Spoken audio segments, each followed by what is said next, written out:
De eso va el capítulo. Sí, me dejó también muy impactada, la verdad es que De eso va el capítulo. De que somos mercancía, absolutamente. La película es una metáfora, digamos, del capitalismo, ¿no? Sí, sí. Bueno, metáfora bastante burda, ¿no? Como metáfora, en fin, es muy dura, ¿no? Pero digamos, lo interesante, creo yo, de la película, y creo que es a lo que apunta Nancy Fraser, es a los mecanismos de desactivación social. ¿Vale? Eso creo que es sobre lo que debemos reflexionar. Algo parecido a lo que Naomi Klein había hablado de la doctrina del shock, ¿no? ¿Os acordáis? ¿No? Que decía, bueno, pues te van administrando palos y al final, cuando ya finalmente ya tienes todas las herramientas, es que ya no tienes ganas de nada, ¿no? Estás totalmente desmoralizado y lo peor de todo, que ese es lo que le ocurre a los protagonistas de la película y lo que le ocurre a muchos de nuestras compatriotas, terminan aceptando como algo natural, como una mala suerte, como una catástrofe. Qué mala suerte he tenido yo de estar en esta situación. Terminan aceptando un destino contra el que no se puede, creen que no se puede hacer nada, ¿no? Creo que la película y el capítulo es una manera brillante de terminar el texto, porque Fraser nos pone ante un problema del que ya Marx nos viene hablando desde hace 200 años, ¿no? Y es que las ideas son una construcción cultural, pero tienen efectos materiales. La imaginación, la cosmovisión, la filosofía, la ideología, la religión, son todas construcciones humanas. Y además son construcciones, podríamos decir, inmateriales, pero tienen consecuencias materiales.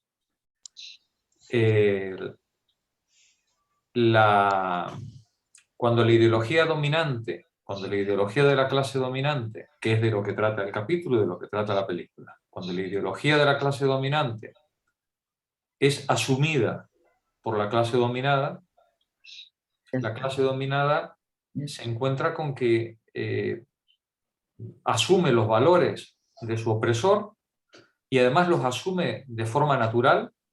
Lógico es que nosotros no somos los originales. Es que nosotros tenemos una misión, es que tenemos que cumplir con nuestro deber. La ley está para cumplirla, ¿no? Todas esas cosas con las que nos socializan desde que nacemos. Y junto con un montón de cosas de sentido común, se nos cuela la estructura de relaciones sociales de nuestra comunidad. Y esa estructura de relaciones sociales, desde que hay historia, tiene explotadores y explotados, tiene clases dominantes y clases dominadas, tiene imperialismo y tiene colonialismo. Pero la ideología de la clase dominante se justifica y justifica ante los dominados su dominación mediante una serie de valores. Hemos llevado la civilización, les hemos llevado la verdadera fe, la religión verdadera. Nosotros damos trabajo a los pobres. ¿Qué harían, pobrecitos, si nosotros no les diéramos trabajo? Será mejor que vivan con 400 euros a que estén sin trabajo debajo de un puente. ¿Yo qué culpa tengo de ser un emprendedor si encima doy trabajo? Y esa gente, pobre gente, pues bueno, pues tiene dos opciones: o me roba, lo cual está mal, ¿vale? O trabaja para mí y yo le trataré de la mejor manera posible.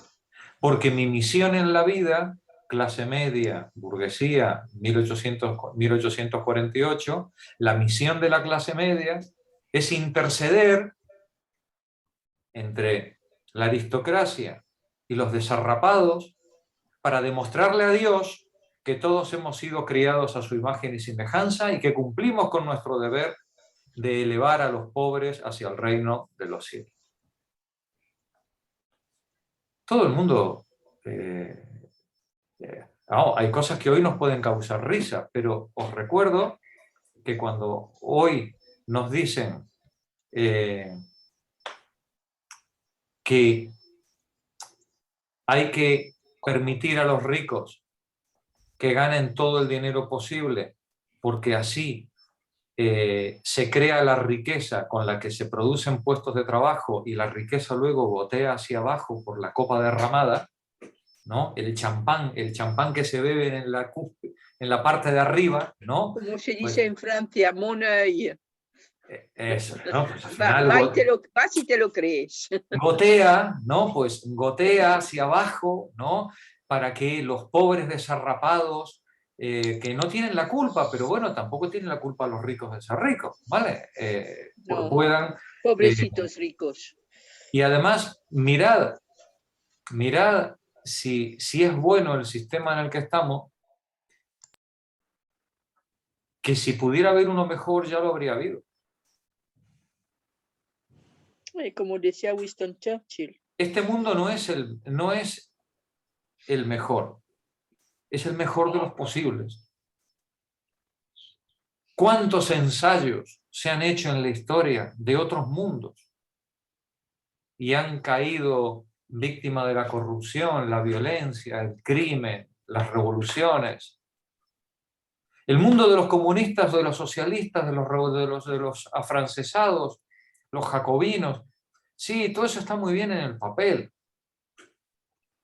pero la realidad es que solo llevó guerra, revolución, destrucción. En cambio, nosotros damos trabajo. Hay orden, hay libertad.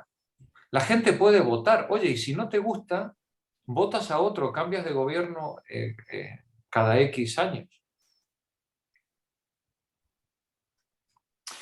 Que tú naciste en una casta, en una clase social, lo de casta suena muy mal, que tú naciste en una clase social de padres trabajadores o donantes de órgano, bueno, pero puedes cambiar. Está en tus manos. El demostrar que vales para algo más que para dar órganos o para dar tu fuerza de trabajo. ¿Por qué pareces Margarita Robles? Pero tiene también Vivimos en una democracia plena, diría. Ah, sí. ¿No? Es que yo insisto en la comparación. El capítulo A compara la fuerza, digamos, los donantes de fuerza de trabajo con los donantes de órganos, ¿vale? Y me encanta el uso que hace Fraser, igual que el de la película, del eufemismo donación. ¿Sí? Ni los donantes de órganos donan tan voluntariamente como se creen, ¿vale? Ni los donantes de fuerza de trabajo donan su fuerza de trabajo tan voluntariamente como se creen, ¿vale? Ni los donantes de cuerpos, de vientres, donan su vientre para alquilarlo tan libremente como se creen, ni las mujeres prostituidas donan su sexualidad de manera tan libre como, inclusive como ellas mismas se creen, o como muchas de ellas se creen. ¿Vale? Lo interesante del capítulo es que nos pone ante un problema gravísimo que algún día tendremos que ser capaces de resolver. ¿Cómo el dominado, el que ha sido aculturado o enculturado en los valores de la clase dominante, cómo es capaz de tomar conciencia de su situación y oponerse a esos valores de la clase dominante. Fijaos, esto no es nuevo. Esto ya nos lo dice Platón en el mito de la caverna, en la República. Recordad el mito de la caverna. En el mito de la caverna están los esclavos viendo las sombras chinescas que se producen contra la pared de la caverna. Ellos están atados y puestos de cara a la pared. Ellos no pueden girarse, no ven lo que hay a sus espaldas. A sus espaldas hay una pared, detrás de la cual hay unas hogueras donde hay gente trabajando. Y entonces ellos lo único que ven son las sombras de las sombras que produce esa gente que está trabajando delante de la hoguera contra la pared que ellos tienen delante de sus ojos. Y dice Platón, y atención, porque Platón tampoco daba puntadas sin hilo. Esto es cosa muy seria. Ya cuando entramos con Platón, entramos con el fundador de la filosofía contemporánea. ¿Vale? Es más, hay quien dice que toda la filosofía posterior es una nota a pie de página de los textos de Platón. Se ¿Vale? pasa. Sí, sí. Aquí el único que hizo filosofía fue Platón. ¿Vale? Es decir, todos los que vinieron después hacen comentarios. Son copiantes, ¿no? Hermenéutica, Sí. comentarios, interpretaciones, ¿no? Pues a Platón. Bueno, pues Glausas. Platón se desayuna en la República con este mito. Y atención a la expresión que utiliza Platón. De hecho, utiliza el participio pasado para decirlo. En algún momento, uno de los esclavos es levantado. No se levanta. No se levanta, es levantado. Es levantado. ¿Vale? No se sabe quién. No se sabe quién, ni por qué razón. Platón no entra en semejante nimiedad, o no quiere entrar en esa cuestión. ¿Vale? El asunto es que el esclavo es levantado. Segundo participio pasivo. Es forzado a darse vuelta. El esclavo no quiere darse vuelta. El esclavo tiene los ojos acostumbrados a la penumbra de la caverna. Cuando le obligas a darse la vuelta, la luz le hace daño. El esclavo es obligado a recorrer la caverna hacia la salida. El esclavo no quiere ir por las buenas hacia la salida. No, porque cuesta un esfuerzo. Y encima, cuando lo sacan a la luz, el pobre desgraciado además se queda ciego.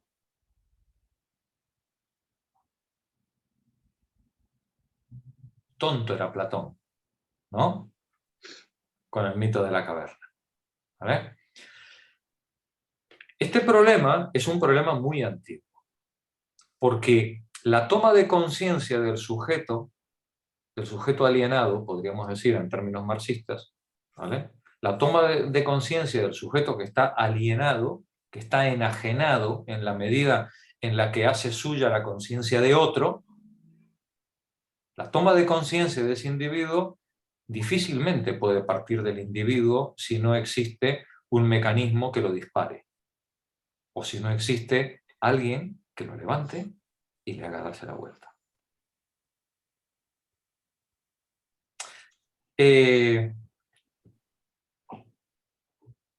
Decía este periodista que estuvo en África, que no recuerdo cómo se llama, el de Ébano, como Kapuscinski. Decía Kapuscinski, él decía que cuando asumes la pobreza extrema, ya no puedes salir de ella.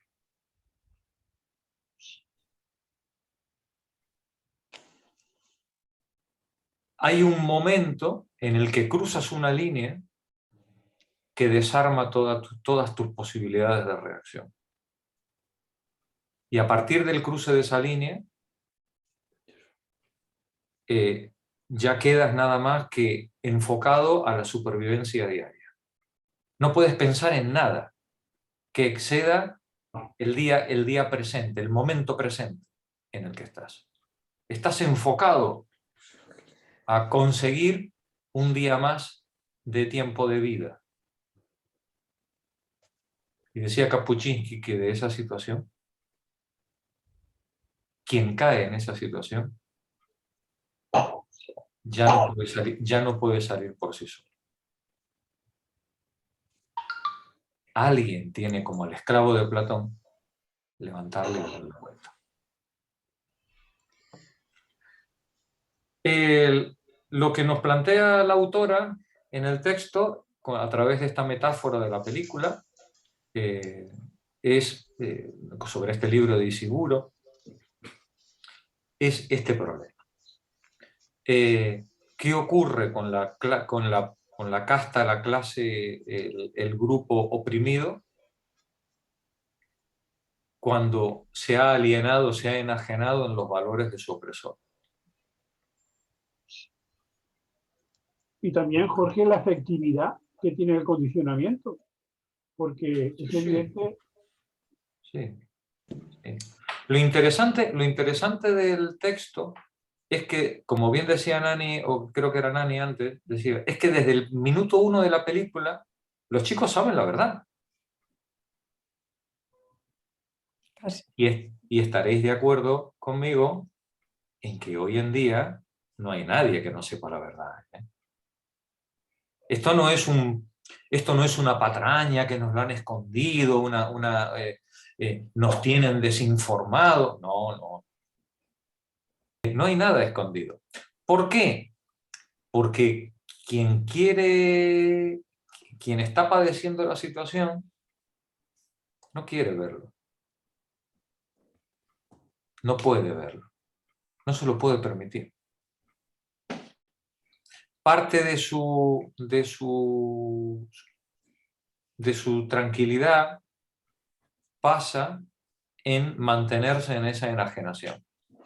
Porque cuestionar esa enajenación significa replantearse todo otra vez desde cero como sujeto.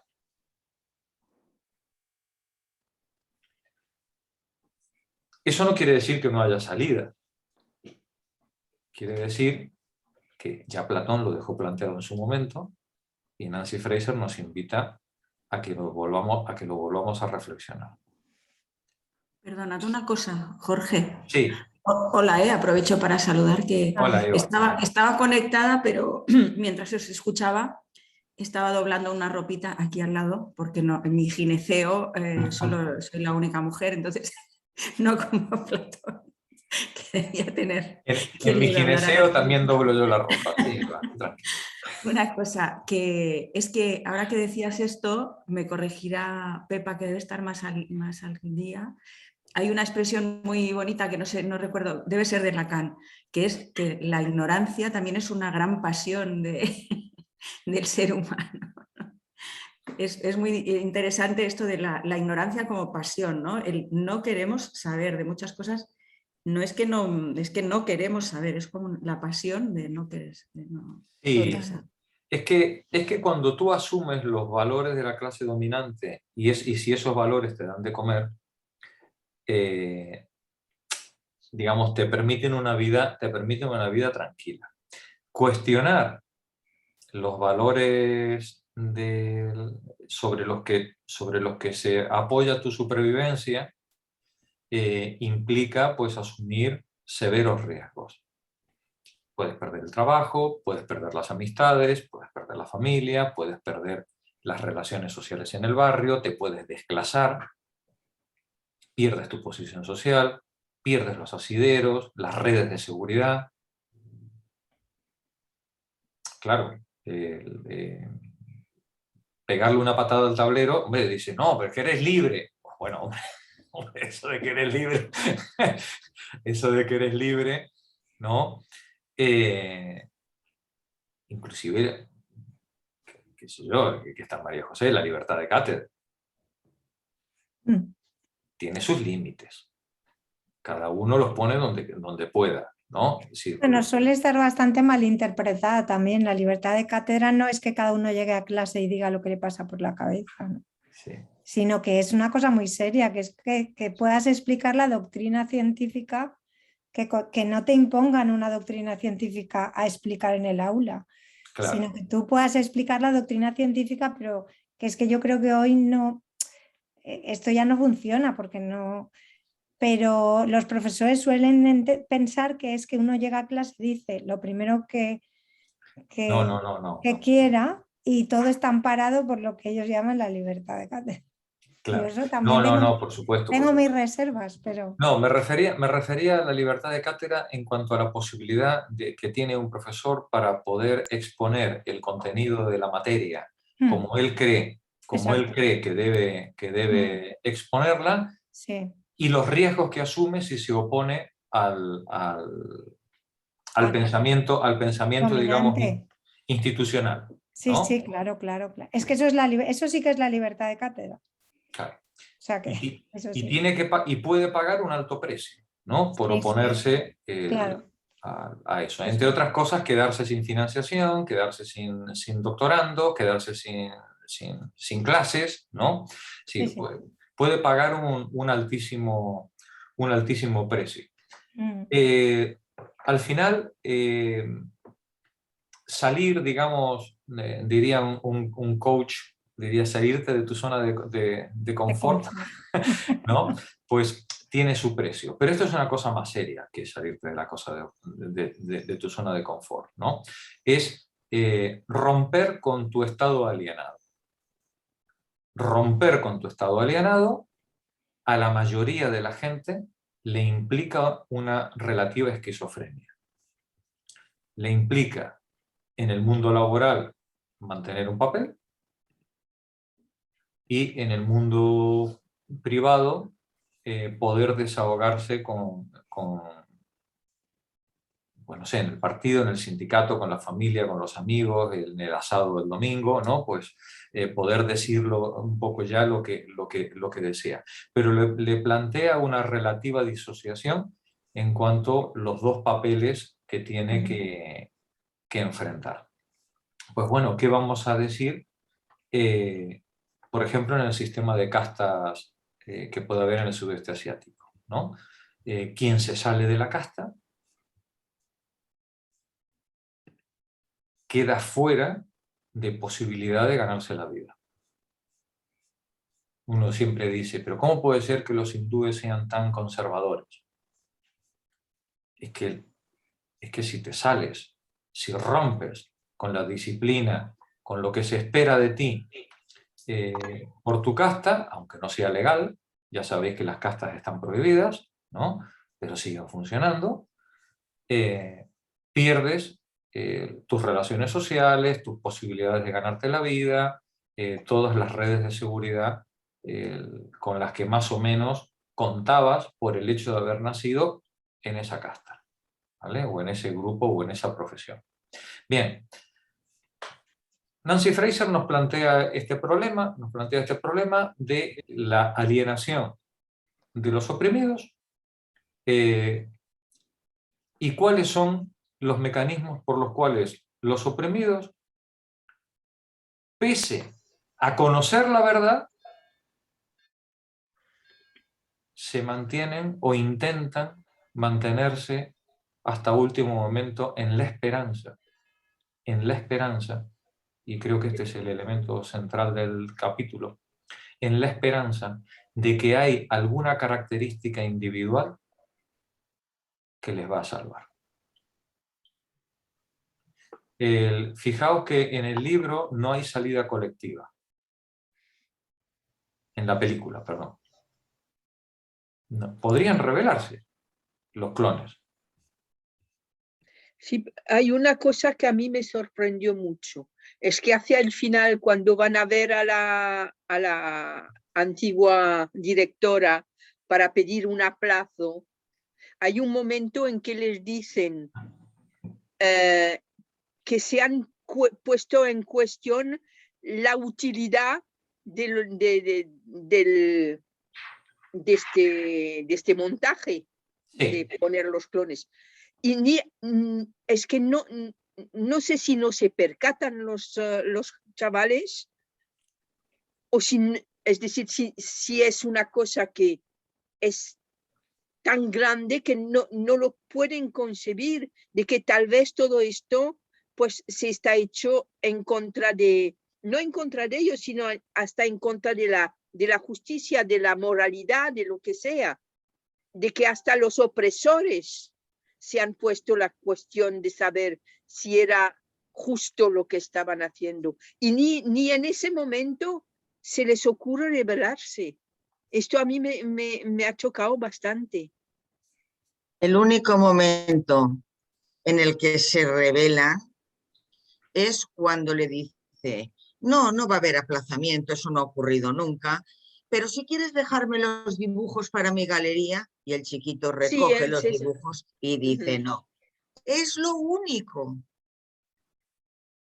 Sí. Pero también hay una escena, no sé si os disteis cuenta, que es cuando esta señora que era políticamente no correcta, puesto que le dice a los niños, la verdad cruda, y que dice la verdad, que además la echan a la calle, es decir, y la directora general dice que ha tenido que salir, está cuidando a esa señora que sale en silla de ruedas. ¿Os acordáis? Que es la antigua directora.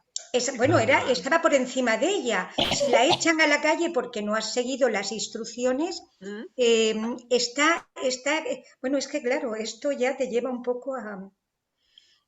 Lo que nos pone, claro, es que la película, que estoy seguro... Perdonad, pero es otro personaje, ¿eh? La que está con la Rampling, al final no es la misma a la que echan. ¿No? Sí. Yo creo que sí. No. La que está en el jardín, cuidando unas plantas, yo creo que es la misma que le dice a los chicos que no van a llegar a ser profesores o cualquier cosa porque ellos son para esto. a dar sus Exactamente. órganos. Y es un poco lo que decía Monse de los dibujos que dicen que no, y en esto sale la otra señora que va en silla de ruedas, la está cuidando.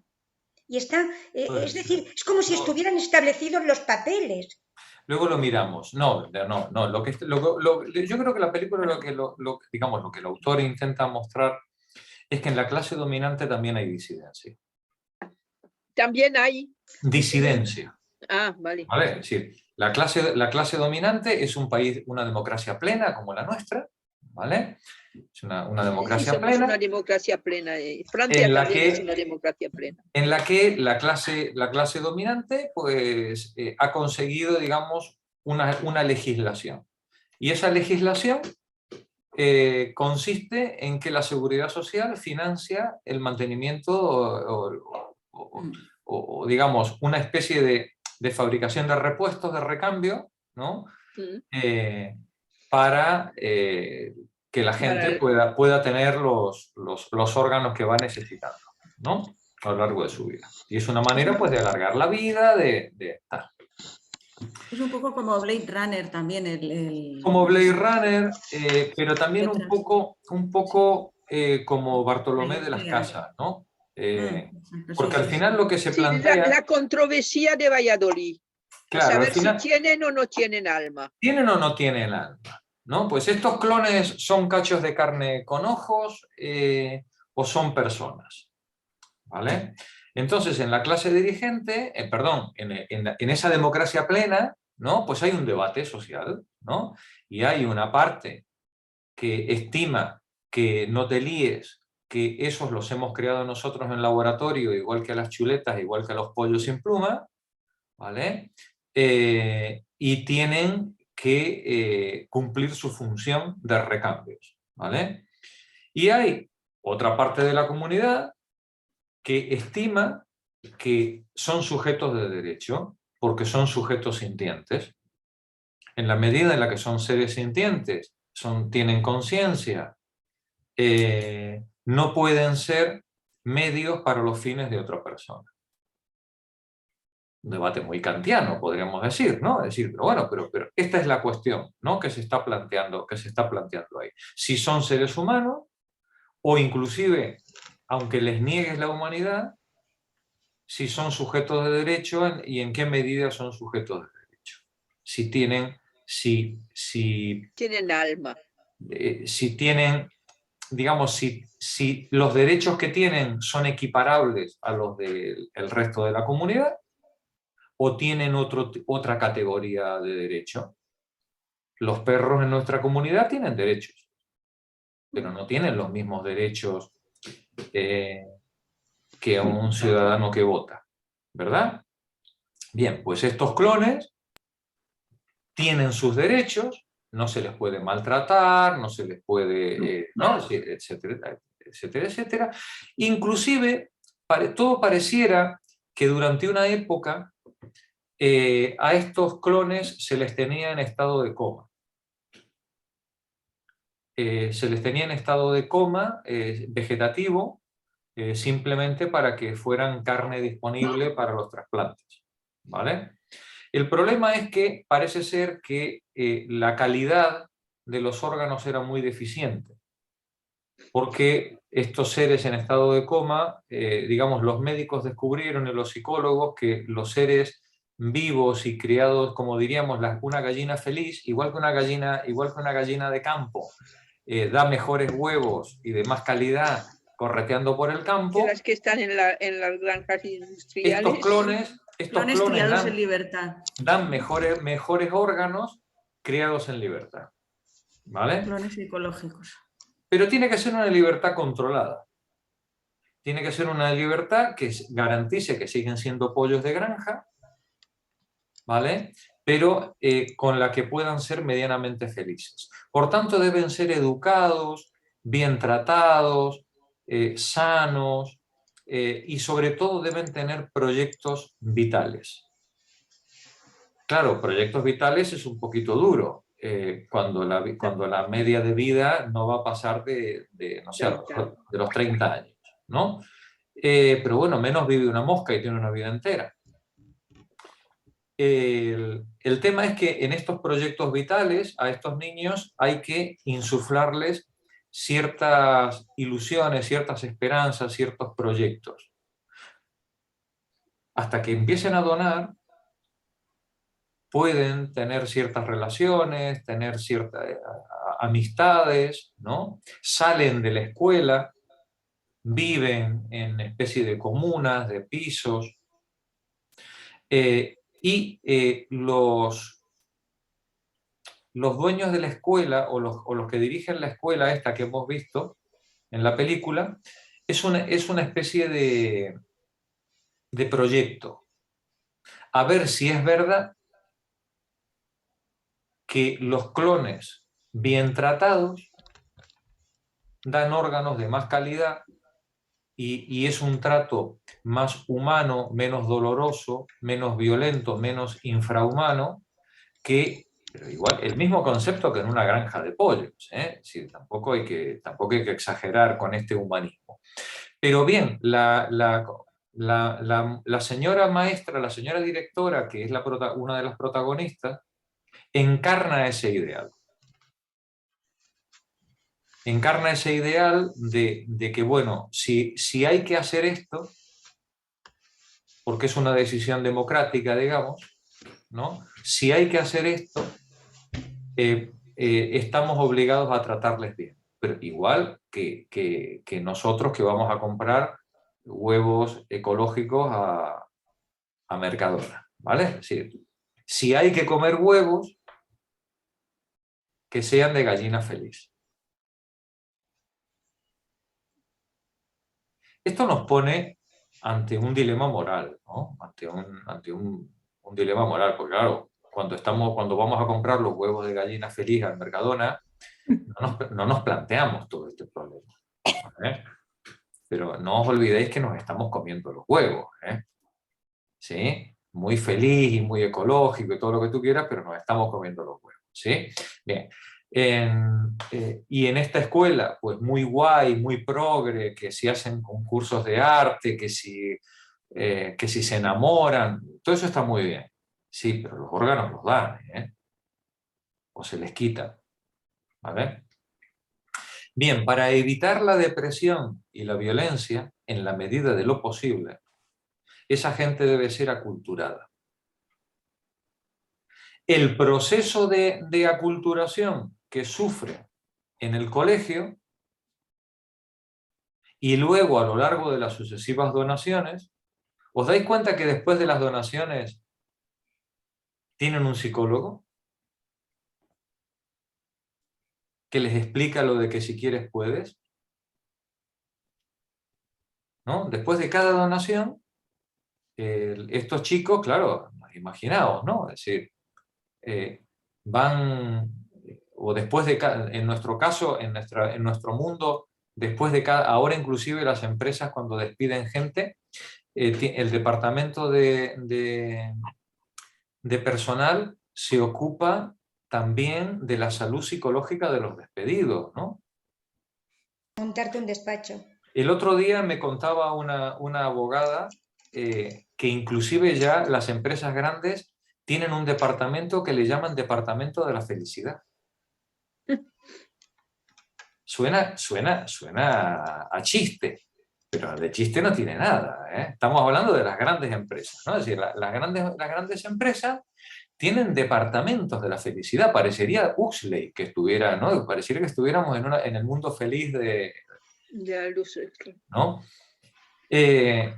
Bien, pues estos niños tienen psicólogos que les ayudan a soportar los contratiempos que tiene esto de ir dando órganos hasta el momento final, que para el cual también hay un eufemismo, no recuerdo ahora cuál es, ¿no? También hay un eufemismo para esto. Cumplimiento, ¿no? ¿Cómo es? Cumplimiento. Creo que en inglés le ponen completion, que sería también como completud, o sea, completud, completas tu ciclo. Lo has dado todo. Lo has dado todo en tu vida, ¿no? Es decir, y desde luego lo has dado todo, sí. Bien, creo que Nancy nos pone creo que el capítulo nos obliga a una comparación permanente entre esta metáfora y la situación laboral de los chicos que anoche, por ejemplo, en medio de la tormenta, iban repartiendo pizzas en bicicleta. Tremendo. ¿No? Jorge, yo quería apuntar una cosa. No he colgado el artículo, pero he leído hoy que sobre el aborto, que parece ser que tienen mucho miedo, sobre todo empresas como la de Silicon Valley y todas estas fuertes, de que pudieran en un montón de estados estar prohibido por el nuevo ley o por lo que sea que va a salir.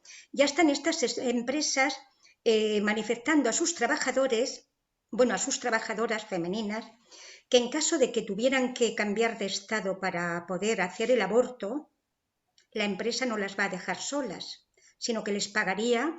Fíjate hasta dónde se está llegando, esto ha sonreído, pero a mí me ha dejado un poco, y ha sido un artículo, no sé si en el New York Times, un periódico normalito, normalito, me refiero, porque me he quedado un poco preocupada en el sentido de decir, bueno, ¿hasta dónde llegan? Porque el periodista preguntaba si las empresas iban a tomar partido para decirle al Estado que esto no podía ser, o hacer campaña. No, ellas ya están haciendo este sistema. No os preocupéis porque la empresa va a correr con los gastos si tenéis que trasladaros a otro estado para poder abortar. Es el neoliberalismo progre. Exacto, un poco lo que estás comentando también. Es el neoliberalismo progre.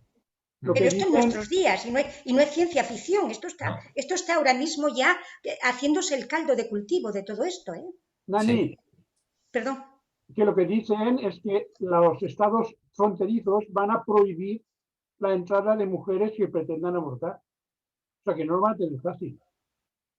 Lo que yo he leído es que los mismos estados que estén de acuerdo en que el aborto no se realice, eso de un estado a otro para ir del estado al otro que permitir abortar, las leyes lo van a prohibir.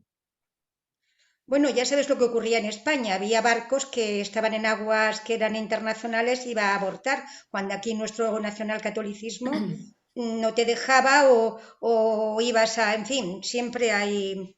A Londres, Exactamente, bueno, a En Londres sí Francia, podía, antes sí, de la sí, ley del aborto, se iba a Londres o a Bélgica, me parece. exacto, exacto. Perdonad una cosa sobre este tema bastante relevante. En Andorra, o sea, no hablemos en pasado porque en Andorra no se puede... Yo vi un documental que es tremendo porque era una hipocresía total.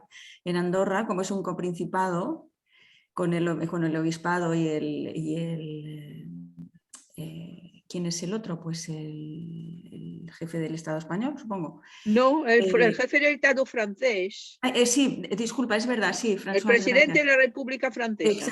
Exacto, es un coprincipado y entonces, bueno, se aplican las leyes del Vaticano en este sentido y no está prohibido abortar y salen personas totalmente respetables y tal diciendo, bueno, pero es que pueden ir a abortar a Francia, o sea, el alma de los fetos les da un poco igual, es como que lo que importa es que aquí quien manda es la Iglesia. Sí, Y es en lo que... muchos sitios de la provincia de Lérida ahora ha habido movimiento, porque en muchas comarcas así de los Pirineos, o sea, en la práctica no se puede abortar, porque no hay, no hay ningún centro hospitalario en que haya profesionales que no sean, ¿cómo se dice? Estos los objetores, exacto.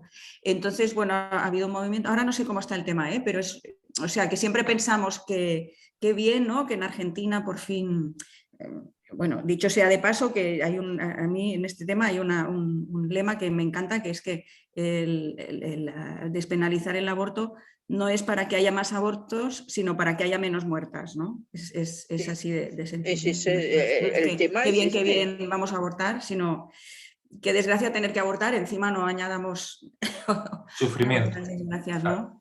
No Ahí está, añadamos. perdónate. Gracias, Eva.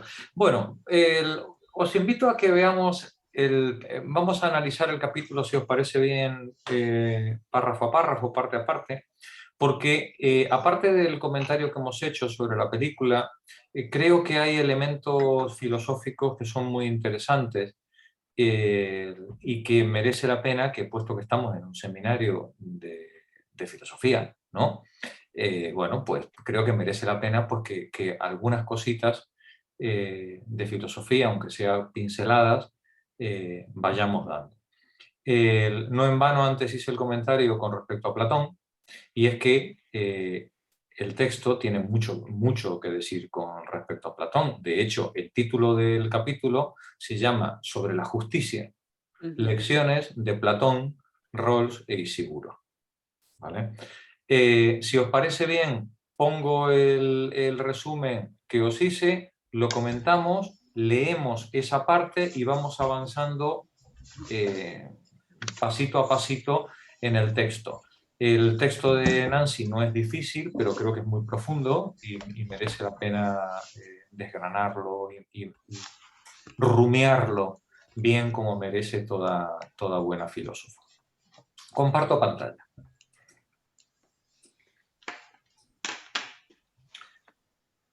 Nos dice Nancy en las primeras 2 páginas del texto, nos dice que la justicia, el concepto de justicia, ocupa un lugar de honor entre las virtudes. De todas las virtudes que se nos pueden ocurrir para los seres humanos, en general, para todos los filósofos y filósofas, la virtud de la justicia parece que es algo especial. De hecho, ya para los antiguos, ya en Platón, la justicia tiene un carácter arquitectónico. Es como la piedra que cierra los arcos en los grandes edificios, es lo que mantiene unido todo. En torno suyo, dice el texto, pueden ordenarse todas las demás virtudes, tanto las individuales y políticas. Es verdad que está la virtud de la moderación, la virtud de la prudencia, bla, bla, bla, bla, bla. Sí.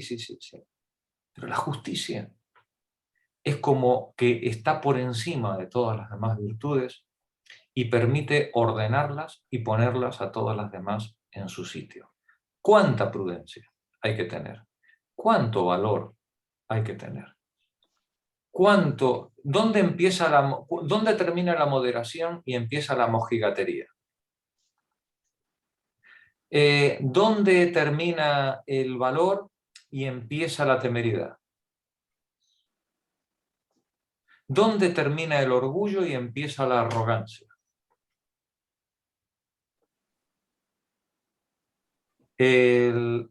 Las virtudes, para ser tales, tienen que tener su justa medida, su momento, su disposición. Los antiguos, Platón en concreto, entendía que era la justicia, aquel elemento arquitectónico que permitía dimensionar y poner todas las demás virtudes en su sitio. Todo con moderación, por supuesto, y dando y recibiendo cada uno lo suyo. Ya veis, la justicia desde muy temprano tiene un carácter distributivo. Todo con moderación y dando y recibiendo cada uno lo suyo, se consigue ese equilibrio en el que consiste la armonía entre los elementos constituyentes. ¿Qué es lo que debe hacer? No lo que es una persona. ¿Qué es lo que debe hacer una persona? Todo con moderación y a cada uno lo suyo, buscando la armonía entre él y los demás miembros de la comunidad. No estamos hablando de tener más o de tener menos, estamos hablando de armonía. Cada uno en el lugar que corresponde. La justicia, así nos dice Platón, nos dice Nancy, no solo es la virtud suprema, sino el fundamento y condición de posibilidad de todas las demás virtudes. Y ella pone un ejemplo. Los acuerdos sociales que se puedan establecer en comunidad, ¿no? Ahora hacemos una ley de renta básica, hacemos una ley de reforma laboral, hacemos una ley de inmigración. Los acuerdos sociales pueden poner en marcha, desplegar cierto número de virtudes. Virtudes de solidaridad, de equilibrio, redistribución. Pero para que estos acuerdos sociales inspiren orden y sean eficientes, para que construyan armonía y dignifiquen, deben verificar su justicia. La justicia de cualquier acuerdo, de cualquier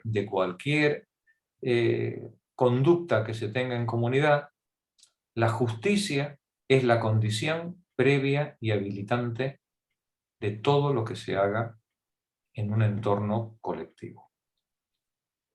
Fijaos que si viviéramos solos, Robinson Crusoe en su isla no se plantea ningún problema de justicia. Para Robinson Crusoe, todos los problemas que tiene son instrumentales. ¿A qué hora me levanto para ir a pescar? ¿Cuántas horas voy a dedicar a coger agua? Si me voy a poner el techo en la casita, no me lo voy a poner. Si voy a leer la Biblia, no la voy a leer. Todos los problemas de Robinson Crusoe son instrumentales. Robinson Crusoe no se plantea en ningún momento un problema ético o un problema de justicia o un problema político. Está solo. Los problemas éticos y políticos para Robinson Crusoe aparecen cuando aparece Viernes. Claro. Cuando hay un otro con el que tengo que tener unas relaciones. Esas relaciones pueden ser armónicas, pueden ser justas o pueden ser opresivas, violentas, pacíficas, ¿no? Ahí es donde se plantean, digamos, los problemas, cuando yo estoy con el otro. Bien, nos dice Nancy Fraser que la justicia, el criterio de justicia, es lo que permite empezar a afinar o a poner en su sitio o ajustar cualquier acuerdo que se establezca en comunidad. Y en comunidad nos encontramos con un problema. En comunidad hay deseos de unos y de otros que pueden entrar en conflicto. En comunidad hay acciones de unos que pueden entorpecer el campo de acción de otros. En comunidad, los fines de unas personas pueden ser ninguneados por el uso que hagan las otras personas de su comportamiento.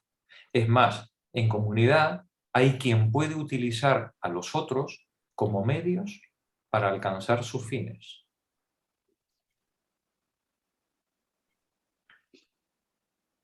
Nos dice Nancy Fraser que en toda comunidad hay elementos que están institucionalizados, están normalizados. La mujer está para fregar en la casa y cuidando a los niños. No pretenderás que un inmigrante que venga en patera viva de la paguita. Si naciste en el campo, tienes que respetar al señorito que es el que te da de comer y le dio de comer a toda tu familia.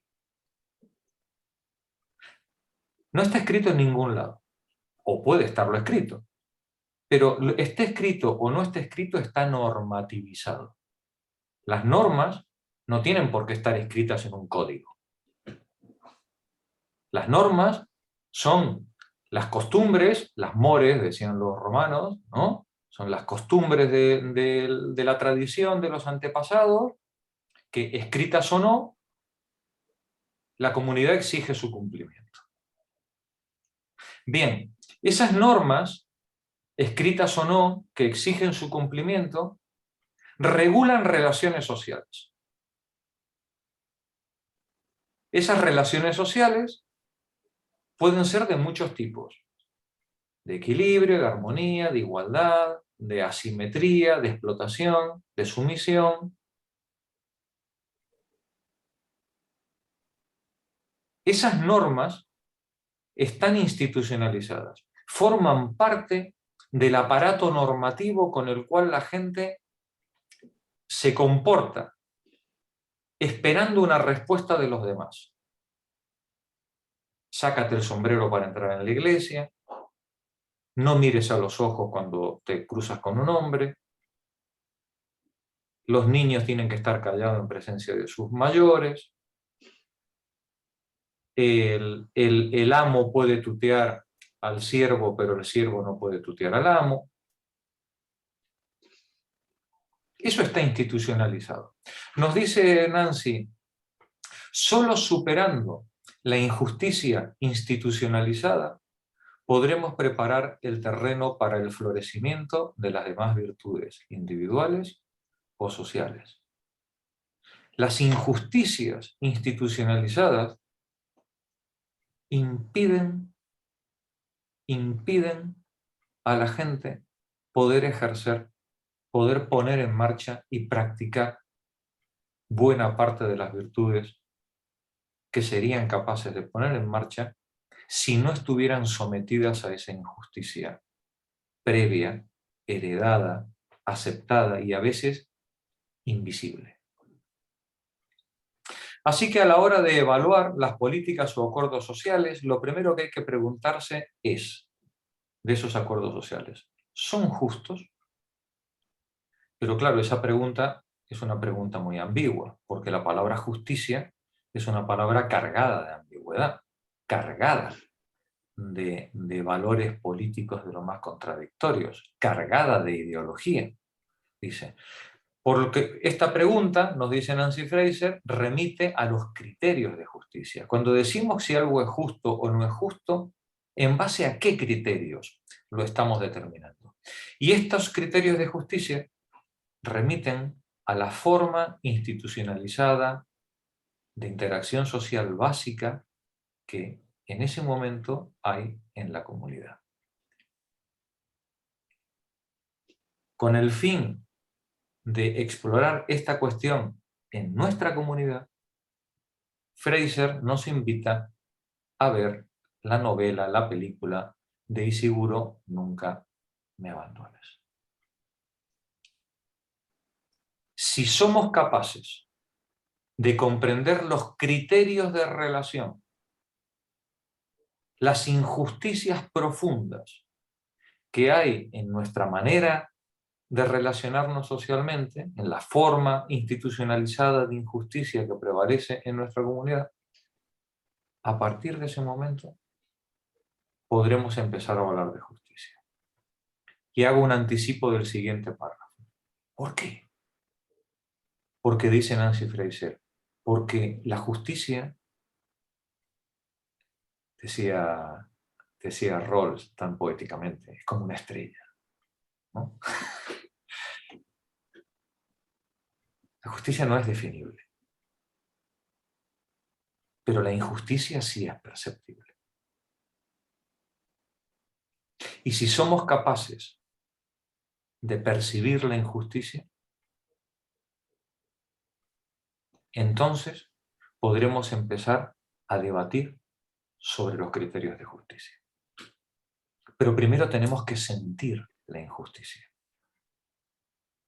Y cuando la sentimos, entonces es cuando podemos empezar a plantearnos el problema.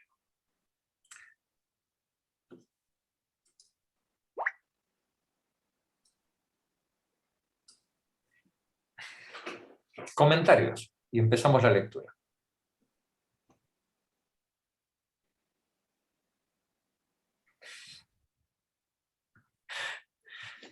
María José, aquí repartes topa y palos por todos lados, que este es tu tema, es tu temazo, ¿eh? A ver, Tienes el micro apagado. que la justicia, por ejemplo, para algunas personas la injusticia es que un ser vivo, hipotético, es que muera en el aborto y colabore activamente la madre y la sociedad de instrumentos. Y para otros, la injusticia es que yo no me dejen hacer uso de, en función de mis creencias de inconsciencia, de decidir si por mis circunstancias o por la razón que sea, no pueda o la sociedad no me deje desprenderme de ese hipotético hijo, que no puedo por lo que sea. Que ahí puede haber un conflicto en el criterio de justicia. Y de hecho, pues yo creo que van por ahí los tiros. O sea, los que piensan que es intolerable que se permita a una madre que aborte y entienden que mata a su hijo, ser vivo, y otra que dice la madre que yo tengo el derecho suficiente para decidir, en función de mis circunstancias, si puedo, no puedo o no quiero, y lo elimino. Son dos razonamientos. Vamos a ir avanzando. ¿Cuál es más justo o cuál es más injusto? No lo sabemos. Pero hasta ahora da la impresión que en Occidente se tiene claro que se prioriza el derecho de la madre a que decida, dentro de sus circunstancias y sus condiciones, tenerlo o no tenerlo, y que tenga los instrumentos adecuados para que pueda hacerlo. A ver, lo que nos dice Nancy Fraser es que la justicia es un concepto que está situado históricamente. No podemos hablar de justicia en términos generales, ¿vale? Cada sociedad, en su momento histórico, maneja unos criterios de justicia, sobre todo a partir de las injusticias percibidas. Esas injusticias percibidas se perciben hoy y no son las que se percibían hace 50 años y seguramente no son las que se percibirán dentro de 100. ¿Vale? Eso no quiere decir, no me digáis ahora que soy relativista, ¿vale? No lo soy, ¿vale? Yo no soy relativista y creo que Nancy Fraser tampoco es relativista, ¿vale? En términos de justicia. Pero lo que no se puede negar es que la percepción de la injusticia es histórica y que los criterios de justicia son una construcción colectiva. Esos dos elementos, digamos, esos dos elementos nos tienen que permitir ir rumiando el problema. Cuando os aparezca alguien diciendo que en términos absolutos esto es justo o aquello es injusto, yo que vosotras desconfiaría. ¿Vale? Las cosas no son así. Depende, diría un gallego. ¿Vale? Sí. Depende. ¿Sí? Y en justicia no suele haber valores que sean todos simultaneables. Muchas veces, cuando se presenta un conflicto, el conflicto se presenta porque hay valores que no son alcanzables al mismo tiempo, Como el que ha planteado Julia. ¿no? Como ha planteado Julia. ¿Vale? Sí, no son alcanzables al mismo tiempo esos valores. Y al no ser alcanzables al mismo tiempo, la sociedad, en su momento histórico, tiene que ser capaz de ponderar cuáles son los valores a priorizar o a poner unos por delante de otros o a sopesar a la hora de resolver, digamos, ese conflicto que se ha planteado. Y insisto, yo sé que es un jardín complicado en el que os puedo anticipar que no hay filósofo que no haya salido sin mancha, ¿vale? De este asunto, ¿vale? Y con todo, no pretendo que creáis que estoy sosteniendo una postura relativista, ni muchísimo menos, ¿vale? Yo creo en una objetividad que surge del consenso y del acuerdo intersubjetivo. Ahora bien, ese consenso es histórico, ¿vale? Sí, y el que tenemos hoy seguramente no se parece en nada al que hubiéramos tenido hace 100 años o al que tendremos dentro de 200 años, ¿vale? Os pongo un ejemplo. El carácter sintiente de plantas y animales. Eso es algo de lo que se está hablando hoy. Hace 40 años habría, ¿no, María José? Yo creo que hace 40 años, bueno, a lo mejor estaba había algún filósofo que lo planteara, pero bueno, pero habría generado risas, ¿no? Si habláramos del sentimiento de las vacas o de los pollos, ¿no? Hoy no genera ninguna risa, ¿eh? Hoy no genera ninguna risa. Entonces, bien, esta justicia, a la que tenemos que empezar a pensar en ella, nos invita Nancy Fraser a que la empecemos a pensar a partir de la percepción de la injusticia. A ver si desde ahí, desde la toma de conciencia del mal, del dolor, de lo inaceptable, podemos empezar a sopesar esos valores en contradicción, esos valores que no son simultaneables, y ver pues, cómo podemos equilibrarlos para tener una sociedad más justa. Que no es la perfección, ni muchísimo menos, por supuesto. ¿Vale? Pero Jorge, yo pienso una cosa, esto es como un mundo feliz. Si no, todo esto que estás diciendo sería maravilloso y sería estupendo. Fíjate, no necesitaríamos nada, ni a la señora Robles, ni a nadie, Es decir, porque tendríamos la armonía. Pero está claro que lo que para los cataríes y lo de Arabia Saudita, Yemen puede ser no una guerra, sino algo normal, para ellos puede no serlo y entonces creo que poco a poco hay que poner esas leyes o esas normas dentro de efectivamente que cada contexto, cada país o cada porque si no, lo otro me suena mucho a Huxley y esto era ciencia ficción. No sé. Vamos a la lectura. Vamos a ver qué nos dice Nancy Fraser. Nani, Vamos. tú misma, por hablar. Empieza. Bueno, por hablar. Perdón, decidme la página. Página 191. Sobre la justicia. Lecciones de Platón, Rawls e Ishiguro. Es decir, que Jorge. me van a dar en todos los. Perdona, Jorge. De lo que has mandado del resumen del capítulo, solo has mandado la primera hoja, ¿verdad? Me equivoqué. Ah, vale, Sí. vale. No Solo te ha llegado preocupes. la primera. No, vale, vale. Sí, sí, luego os paso el capítulo completo. Sí. Es que no sé por qué cuando le di a imprimir se ve que imprimió solo la primera hoja, ¿no? En el PDF. Adelante, Nani. Capítulo 10, sobre la justicia. Lecciones de Platón, Rawls y Ishiguro. La justicia ocupa un lugar de honor en el panteón de las virtudes. Los antiguos solían considerarla la virtud suprema en torno a la cual se ordenaban todas las demás.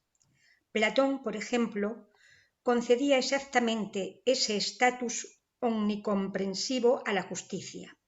En la República afirma que en un hombre justo las tres partes del alma, razón, espíritu y apetito, y las tres virtudes asociadas a cada una de ellas, sabiduría, valor y moderación, están equilibradas. Fijaos, Platón hacía una división tripartita del ser humano, ¿no? Una división tripartita, decía, pues, el alma del ser humano está compuesta, digamos, de razón, el espíritu y el apetito, ¿no? Y nos dice que cada una de esas partes tiene una virtud, ¿no? La sabiduría, el valor y la moderación, ¿no? La moderación de los apetitos, ¿no? La moderación de los apetitos, el valor en cuanto a los impulsos, y la sabiduría con respecto a la razón. Él va a hacer una extrapolación, él va a decir que, no extrapolación, sino más bien es arquitectónico, es decir, él dice que el Estado también está dividido en tres partes igual que el ser humano, ¿vale? Y hay gobernantes, soldados y campesinos. Igual que el alma humana tiene sus virtudes, cada clase social en el Estado tiene sus virtudes, ¿no? En la clase gobernante la sabiduría para gobernar, en los soldados el valor, y en la clase apetitiva, en la clase trabajadora, la moderación, ¿no? Es decir, también de los apetitos, ¿no? Pero sobre todo, digamos que lo que nos dice el criterio de justicia en Platón es que para que esas tres partes estén en armonía, cada parte debe cumplir su misión. Cada parte debe hacer su función. Y debe hacerlo armónicamente y sin comprometer a las otras partes. Un campesino no puede cuestionar la política, ¿vale? Un soldado no puede estar diciéndole al rey cómo debe gobernar, ¿vale? Cada parte tiene que cumplir con su función. Y si la cumple con excelencia y con moderación, el todo individual y social será armónico. Y como sé que vais a echaros al cogote del pobre Platón, porque se os ve la mala mirada, que sepáis que era un señor que decía que las mujeres no tenían por qué tener una posición diferente a la de los hombres, ¿eh? Lo dejo caer, ¿vale? Clasista sí, misógino no, ¿eh? o por lo menos no, digamos, para su época, pues todo un portento, ¿vale? Pero creo recordar que para ser un hombre libre también había unas normas, ¿eh? No sí, todos hombre, los hombres. sí. Creo Hombre, recordar. claro, esto no te creas que esto es fácil. ¿no? Pero bueno, pero digamos, lo importante para Platón, digamos, es la armonía. Y la armonía es que cada uno tenga lo suyo. Dar y recibir cada uno lo suyo. Es una justicia distributiva. Distributiva no en lo económico, sino en las funciones, ¿vale? De hecho, los gobernantes no cobran. No pueden tener bienes. Para que os hagáis una idea. Porque ¿no? ya son ricos. Ya son- Solo puedes ser gobernante si eres rico. ¿No? No, Que bueno, no. En el caso de él era Bueno, que no si recibieran eres sabio, remuneración. si eres sabio, si eres Claro, rico. en el caso de él era que no recibieran remuneración Bueno, sí. para que los apetitos de la carne no distorsionaran su... Sí, pero eso presupone que estás ya en unas condiciones que no necesitas recibir remuneración. Sí, digamos, tienen todo lo que necesitan, lo tienen a su alcance. No viven en el reino de la necesidad, sino en el de la libertad, ¿no? Totalmente, Vale. totalmente. Dedicados Totalmente. a pensar todo el día. Sí, sí, sí. No, que no quiero trivializar a Platón, pero Sí. que... No, pero está bien, ¿no? Pero digamos, pero es interesante porque no, el gobernante no es un gobernante porque es rico en la República. No, pero que necesitas la condición esa para poder dedicarte al ejercicio de la gobernanza. En la República Real sí, Bueno. En la de Platón no. En la de Platón los niños son arrancados a sus madres para que no les perviertan el cerebro, ¿vale? Más de un niño lo agradecería. Son arrancados a sus madres y son educados colectivamente. Niños y niñas, por igual, ¿vale? Son educados colectivamente en granjas escuela en las que se forma, digamos, igual que la efebía Igual que la película. espartana, ¿no? Es decir, Sí, era bastante... los niños, una vez que han dejado de darles el pecho a las madres, van a hacer la mili hasta que se hacen mayores, ¿vale? Y en esa escuela pública en la que se socializa, fijaos qué interesante que es el asunto, en el que se socializa la crianza y los cuidados de los niños. Sí, sí. Otro punto a favor de Platón, ¿no? Tenemos socializada por completo la crianza y la educación de los niños y, por supuesto, desvinculados de los padres para que los padres no les llenen el cerebro de mitología y chorradas de los abuelos, ¿vale? En esa escuela, los maestros tienen que aprender a reconocer en los niños sus capacidades y sus habilidades especiales. Y hay algunos que destacarán por su sabiduría, hay otros que destacarán por su valor y hay otros que destacarán por su moderación. ¿Vale? Bien, en función de las virtudes que demuestren en su proceso educativo, ocuparán el lugar en la república que les toca, cada cual en su función. Fijaos que no estamos hablando de clases hereditarias, ¿eh? No, no.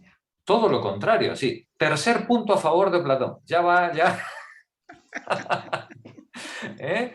Sí. Ya llevas 3. Igualdad de hombres y mujeres, es decir, socialización de los cuidados y, sobre todo, no existe derecho a la herencia. No hay derecho a la herencia.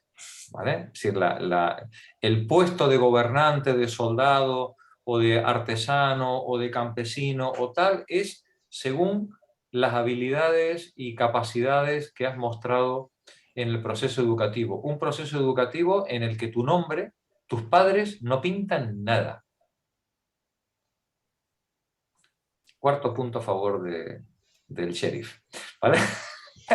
¿No? Bueno, pues todo esto lo estaba diciendo este tío con toga y alpargatas en el Ágora, ¿no? En el Ágora y en el 400, ¿no? Es decir, y me imagino que sus conciudadanos se reirían lo más grande con Platón, ¿vale?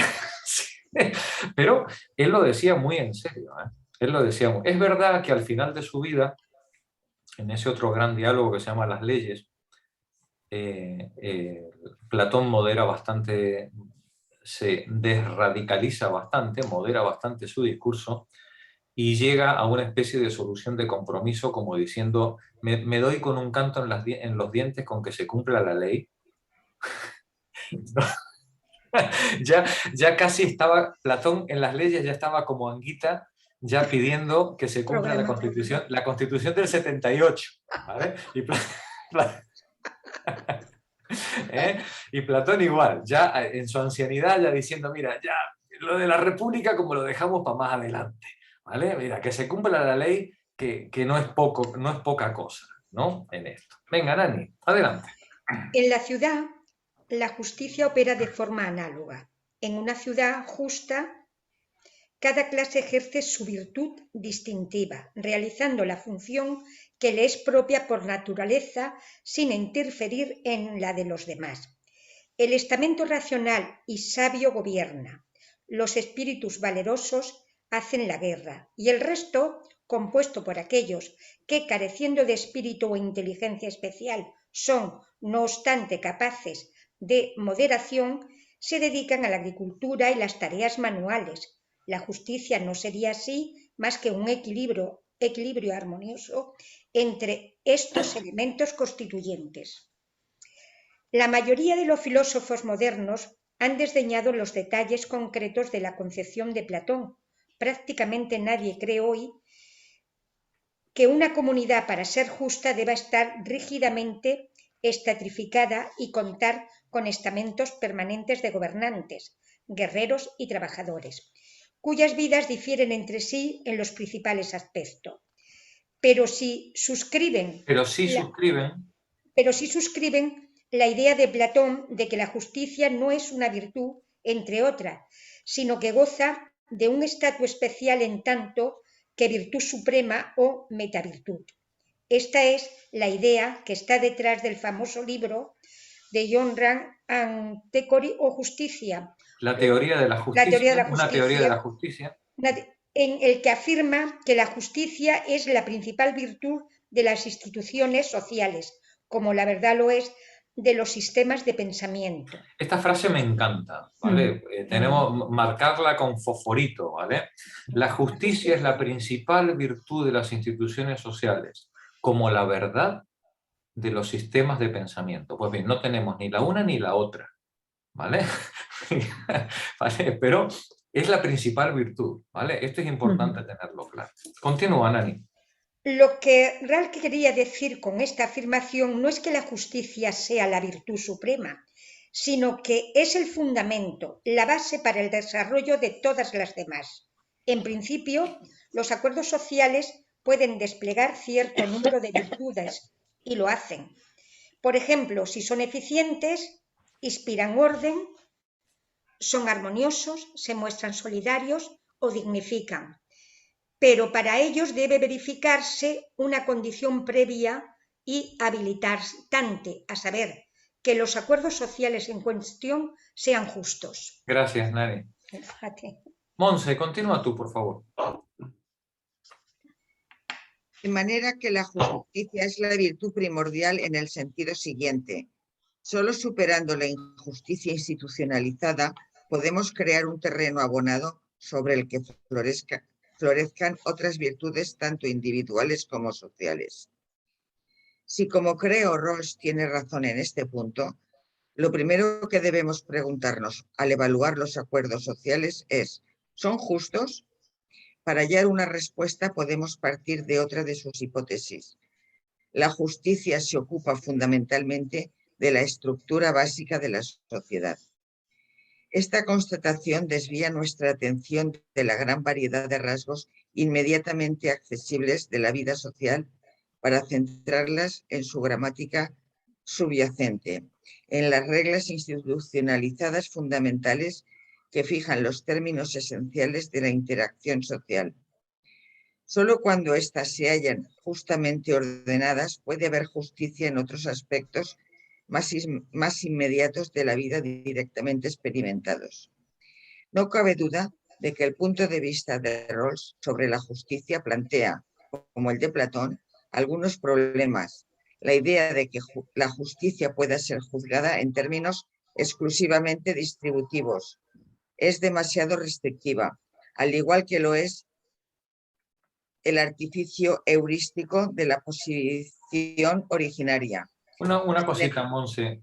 La posición originaria, esto claro, deberíamos explicarlo también. ¿Qué quiere decir? Rawls, que tampoco era tonto, es uno de los grandes, de los grandes inmensos del siglo XX, él planteaba la hipótesis de que para poder determinar los criterios de justicia, tenemos que partir de una situación ideal, que es la del velo de la ignorancia. Él dice, cualquier ser humano, si nos ponen una venda en los ojos que no nos permita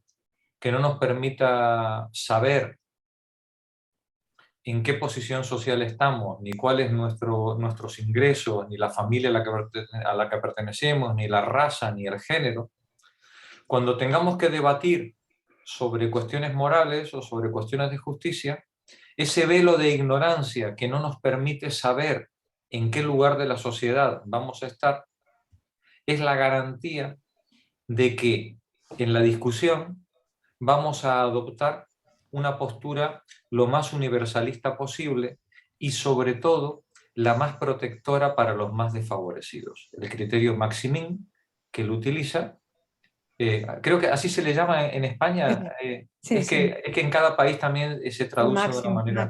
Maximin, ¿no? Criterio Maximin, que es el que toda diferenciación o todo privilegio que se consiente en una sociedad tiene que ser el que favorezca a los que están en una posición más desfavorecida. ¿Vale? Se admiten injusticias, entre comillas, se admiten discriminaciones en una sociedad, sí, y solo sí, favorecen de manera más que proporcional a los que están en peor situación. Maximizar a los menos, ¿no? O a los menos favorecidos, ¿vale? Ese es el velo de la ignorancia. En eso nuestro sistema de justicia también está al contrario, ¿no? Sí. No, el primer principio es o sea, bueno, Rawls lo que dice, como ha dicho muy bien Jorge, es que si nos pusieran bajo un velo de ignorancia en el que no sabemos la posición social que vamos a tener, pero sí que conocemos los elementos básicos de lo que es una sociedad bien ordenada, tenemos una cierta noción de lo que es la justicia, aunque sea intuitiva, entonces ahí llegaríamos a dos principios. El de la libertad, digamos, todos iguales en la mayor libertad, y segundo, están permitidas las diferencias siempre que beneficien a quienes están peor situados. Y entonces él considera que esos son principios racionales a los que llegaríamos de alguna forma movidos por el autointerés, ¿no? Por si estamos nosotros en esa posición, pero también derivados de nuestra capacidad racional de llegar a acuerdos, ¿no? Claro. Porque en el fondo Rawls tiene una concepción muy constructivista en el sentido, digo, o consensual, ¿no? Como tú decías, Jorge. Y muy liberal, porque él precisamente, él no está pensando en que esta decisión se tome por altruismo, sino por propio interés. Es decir, sí, el velo de la ignorancia hace que, como yo no sé si voy a ser mujer, negro, indio, judío o no sé qué, sí, los acuerdos a los que lleguemos serán me protejan. Los que más me protejan si estoy en una posición desfavorecida. Exacto. ¿Vale? Esa sería una cosa para aclararme. Cuando habláis o cuando Rawls habla de todo privilegio o toda discriminación que se tolere, se está refiriendo, por ejemplo, al sistema de cuotas, yo qué sé, como lo que hay. Por ejemplo. Sí, claro, él está justificada la acción afirmativa. Estudiantes afrodescendientes por ejemplo. O los minusválidos tienen derecho a una plaza reservada en la administración, por ejemplo. ¿Sabes?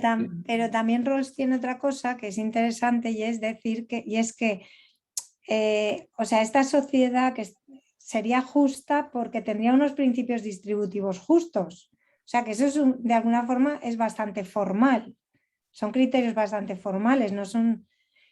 Pero, sin embargo, partiría de la idea de que tenemos que convivir con distintas concepciones del bien y de lo bueno. O sea, que esas concepciones del bien y de lo bueno ni tienen que afectar a la distribución, ni estarían... o sea, tendría que ser que partiéramos de estas distintas concepciones de las ideas del bien y de lo bueno. Él lo llama un consenso por solapamiento, que lo aceptáramos como punto de partida y a partir de ahí definir los principios de justicia. Y es que eso también tiene muchísima importancia en relación, por ejemplo, con lo que decía Julián. Es que no entras, o sea, los debates no son sobre el contenido de las divergencias sobre la idea de lo bueno. ¿Qué es lo bueno en este caso? ¿Qué es el bien? ¿La justicia está relacionada con lo bueno? No, la justicia es distributiva. O sea, son criterios de distribución. Nos parecen razonables.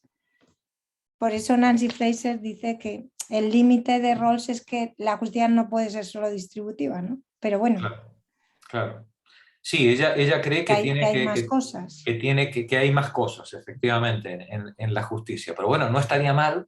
No. Si consiguiéramos. No estaría mal si consiguiéramos un consenso entre las distintas acepciones de lo bueno, ¿no? Que nos permitiera, con el velo de la ignorancia, alcanzar unos acuerdos razonables que salvaguardaran a los más débiles. Pues ya nos daríamos con un canto en los dientes, ¿no? Y además es que la teoría de Rawls, él la publicó en el 71. Luego, aunque él ha tenido discípulos impresionantes como Thomas Pogge y muchísima más gente, ¿no? Pero su teoría que tuvo muchísimas críticas, sin embargo, ahora desde hace unos 10 años o menos se está recuperando totalmente, como la teoría de la justicia más aceptada o aceptable por parte de la mayoría de filósofos políticos. Yo diría, o sea, que está volviendo, la teoría de Rawls se ha convertido otra vez en el centro. Y es que yo creo que es...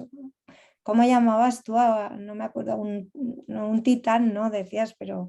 Un gigante, sí, es un gigante. Uno de los, sí. Es que al final lo que Rawls está planteando es algo que se parece mucho a la teoría de la acción comunicativa y digamos como elemento básico de convivencia en democracia, ¿no? Es decir, que ¿se puede gobernar de otra manera? Sí, se puede hacer la guerra, se puede pegar tiros, se puede matar al disidente, pero si queremos gobernar sobre la base del consenso y sobre acuerdos verdaderamente democráticos en el que prime el derecho a la palabra,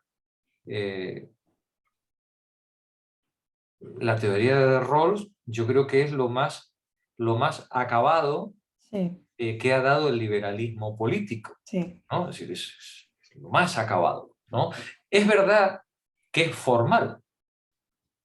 Es verdad que en ningún momento Rawls puede decir cuáles son los valores a defender o a priorizar, pero es que no puede. Precisamente porque los consensos sobre lo bueno son un fenómeno histórico, que cada comunidad y cada sociedad tiene la obligación de repensar y de renegociar, ¿no? Sobre, bueno, ¿cuáles son esos valores en ponderación, ¿no? Esa es la gran responsabilidad democrática. Claro, algunas de vosotras diréis, ay Jorge, pero es que lo que estás diciendo es muy utópico. Bueno, pero es que la utopía no es mala, ¿eh? La utopía es a donde tenemos que mirar para saber cuándo estamos metiendo la pata hasta las cejas o cuándo vamos bien encaminadas, ¿no?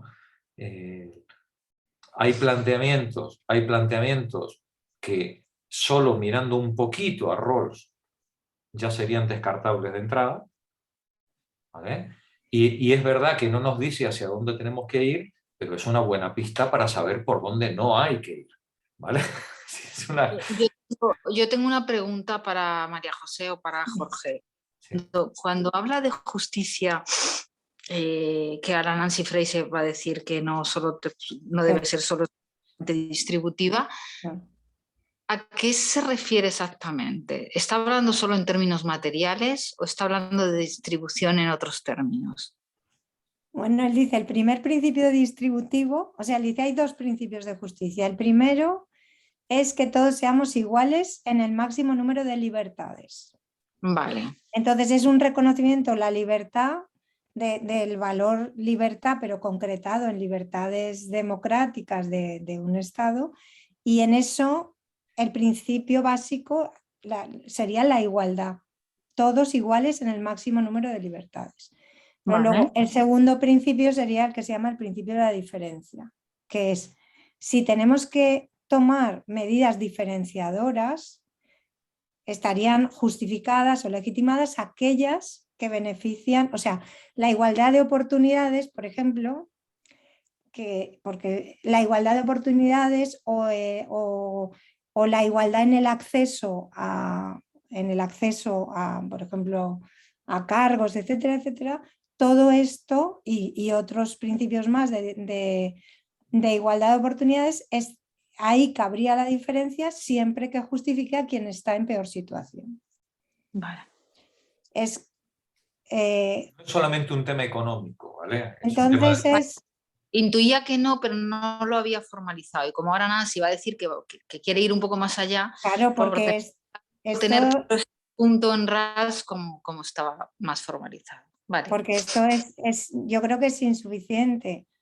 Aunque Rawls es muy interesante, cuando él explica las injusticias por las cuales las personas no deberían, o sea, de las que no son responsables, injusticias de las personas de las que no son responsables no deberían, digamos, sufrir las consecuencias de esto, y en qué medidas sobre las injusticias sí que hay que tener reparaciones. O sea, yo creo que es una teoría muy interesante.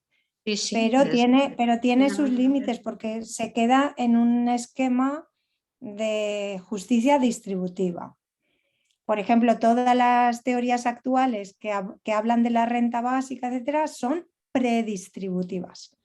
Dice, igualamos antes de empezar a tomar ninguna decisión sobre la distribución de bienes, de derechos, de libertades, antes de empezar ninguna distribución, tomamos las medidas, esas son predistributivas, o sea, igualemos en el origen. Primero. Antes de, bueno, pues quiero decir aquí que tampoco creo que a Nancy Fraser les fuera suficiente de eso, tampoco. ¿No? Pero bueno. Bueno, pero tampoco estaría mal, ¿no? No, claro. No. Ya, una igualación en el origen se parece mucho a la escuela pública de Platón, ¿no? Decir, oye, arrancamos de aquí, ¿no? Y entonces luego, si hay diferenciación, diría Platón, si vamos a hacer diferenciación, que sea ya por las capacidades o virtudes de cada uno, ¿no?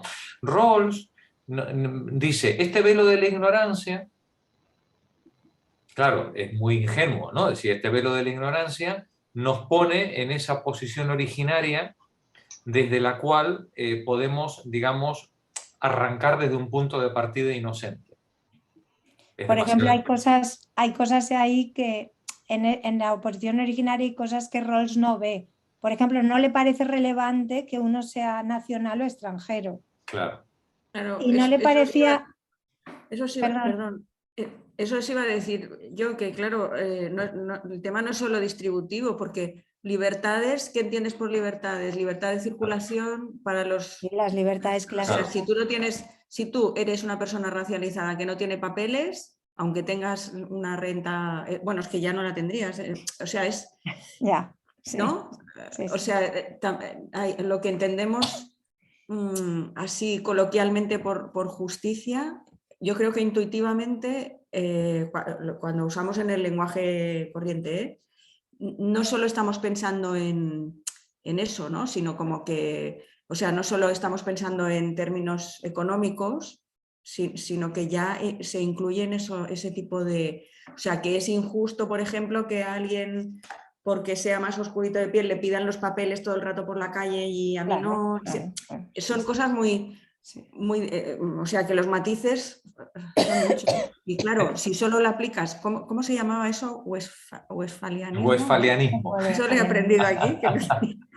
Claro. Claro, Bueno, si Rawls solo- luego escribió un libro tratando de hacer su teoría de justicia aplicada al ámbito internacional que se llama, ¿cómo se llama? El derecho de los pueblos, ¿no? Creo, no me acuerdo bien el título. Creo que... Y entonces él trató de aplicarlo ahí, pero ahí sí que las críticas le llovieron Por todos lados. porque su concepción es del Estado nazi. Claro. Pero a ver, no solo perdona, solo una cosa, no se distribuyen solo cosas materiales, o sea, se distribuyen derechos, se distribuyen oportunidades, Claro. se distribuyen... Reconocimiento. Claro, a eso me refería yo, que Claro. si no hay reconocimientos también o... Claro, o sea, es todo.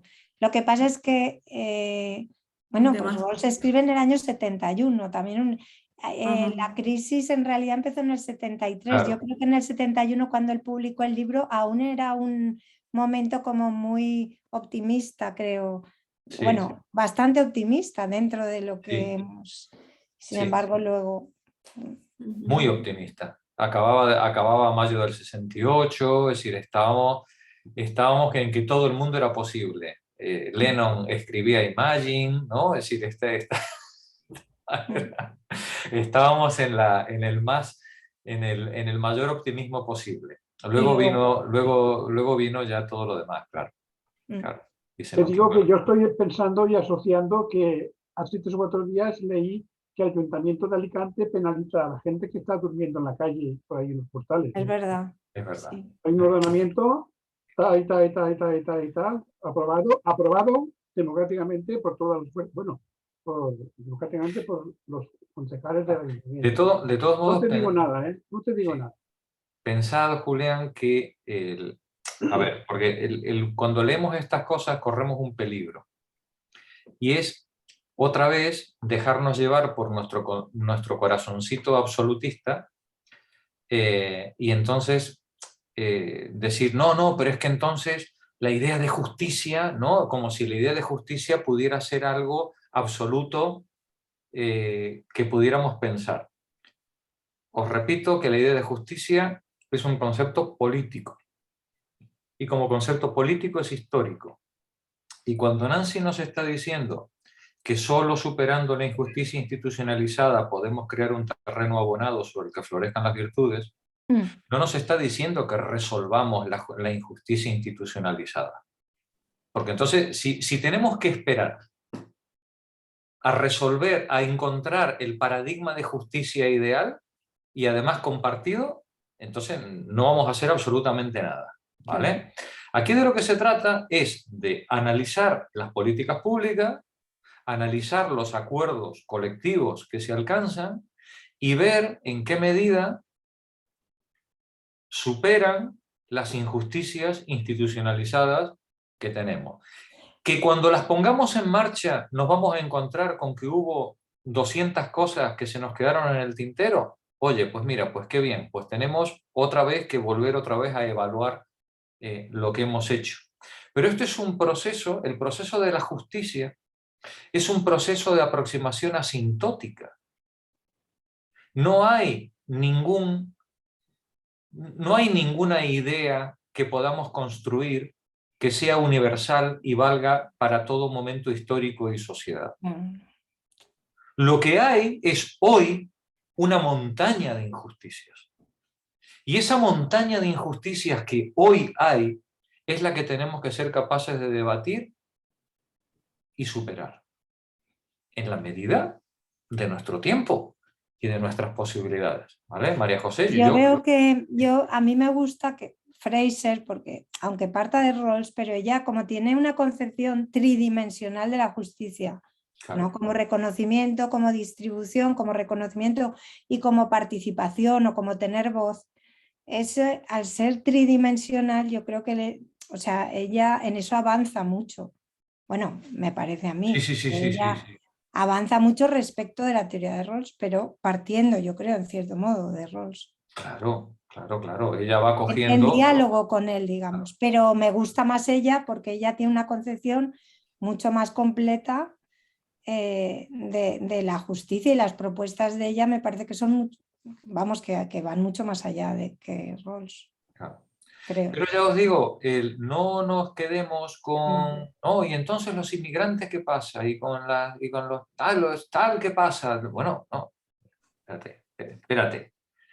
Si lo de Alicante, lo que acabas de decir de Alicante, si eso lo consideramos obsceno, vamos a por ello, ¿vale? Sí, no esperemos a tener la solución definitiva, claro. de los problemas de justicia, ¿no? Sí, esta, digamos, sería yo creo que lo que Fraser un poco también nos intenta resolver, que la política tiene que actuar hoy, con los elementos que tiene, ¿vale? Y tiene que actuar en base a criterios de justicia. ¿Perfecto? No lo puede ser. No lo puede ser, pero sí puede funcionar y sí puede operar. Monse, continúa tú, por favor. ¿Estabas leyendo? Sin embargo, sí. A los efectos de este texto, aceptaré su idea de que el objeto primordial a la hora de reflexionar sobre la justicia debe ser la estructura social básica. Para explorar este planteamiento y expresar su potencial, analizaré la novela de Kazuo Ishiguro, Nunca me abandones. Cuando nosotros nos preguntamos si eso que ha dicho Julián es injusto o si nos ofende haber visto a los muchachos en bicicleta anoche en medio del temporal llevando pizza, tal, digamos, lo que tenemos que remitirnos es a los criterios de justicia que funcionan en nuestra comunidad. Y tenemos que ir a la estructura social básica. ¿Cómo se reparte el trabajo? ¿Cómo se reparte la riqueza de ese trabajo?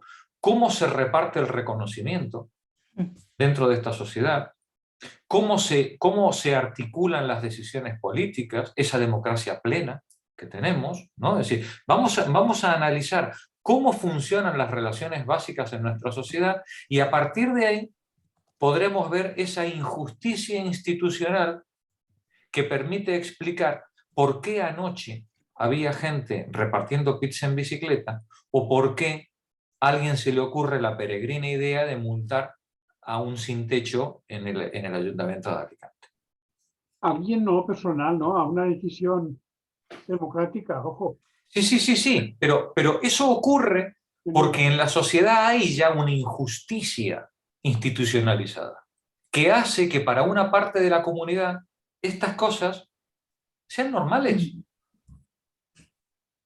Eso es lo que tenemos que elaborar. Y ella nos propone que utilicemos como metáfora para analizar nuestra comunidad esta película o este libro de Nunca me abandones. Mari, por favor, continúa tú. ¿La historia? La historia está centrada en la vida de tres amigos, Kathy, Tom y Ruth, que viven inmersos en un orden social peculiar. Cuando empieza la novela, son niños que viven en lo que parece ser una especie de internado británico de élite llamado Hailsham. Pero a medida que se desarrolla la trama, descubrimos que los niños son clones creados para proveer de órganos a no clones, a los que me referiré como los originales. En la segunda parte de la novela, los protagonistas dejan Hailsham y se trasladan a las Cottages, una triste residencia de transición donde van a recibir entrenamiento. Ya adolescentes se preparan para iniciar la obra de donación que presidirá sus vidas, concluyendo tras un máximo de 4 operaciones en la complexión. Fijaos qué tremenda el símil con la vida de un obrero, ¿no? O de una obrera. Dice, ya adolescentes se preparan para iniciar la obra de donación, por ejemplo, de su fuerza de trabajo que presidirá sus vidas y que concluirá tras un máximo de 35 o 37 años laborales, ¿no? 40. O 40 años, si no ha habido accidente laboral, ictus o fallo cardíaco antes, ¿no? Con esa compleción, ¿no? Continúa, Marín. En la tercera parte, los protagonistas son adultos jóvenes. Tommy y Ruth ya se han convertido en donantes, mientras que Kathy es una cuidadora, un clon que atiende a los que se están recuperando de la cirugía de extracción de órganos. Cuando Tommy y Ruth completan